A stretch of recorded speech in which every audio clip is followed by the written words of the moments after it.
Hello guys, what's up? So I'm back again for another tutorial video. So in this video, I will gonna show you how you can change your name on Discord, so if you are interested then keep on watching. But before all that, if you are new to my channel consider to like and subscribe for more videos like this, and also, you can comment down below if you have something that you want me to make a tutorial about. So without further ado, let's start the tutorial. So to change your name on Discord, it's actually pretty easy.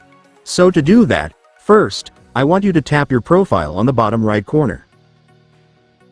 And after tapping it, next, go to Edit Profile. So here in the Edit Profile section is where you can personalize your Discord account, such as changing your profile picture, bio, and of course, this is also where you can change your Discord username.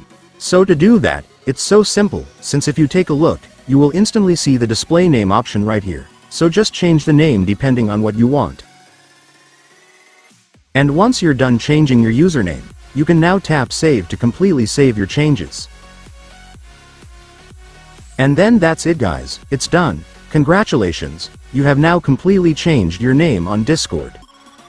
And so that's just how you do it guys. Now that you've watched this video you can now do it yourself. So that concludes our tutorial video for today.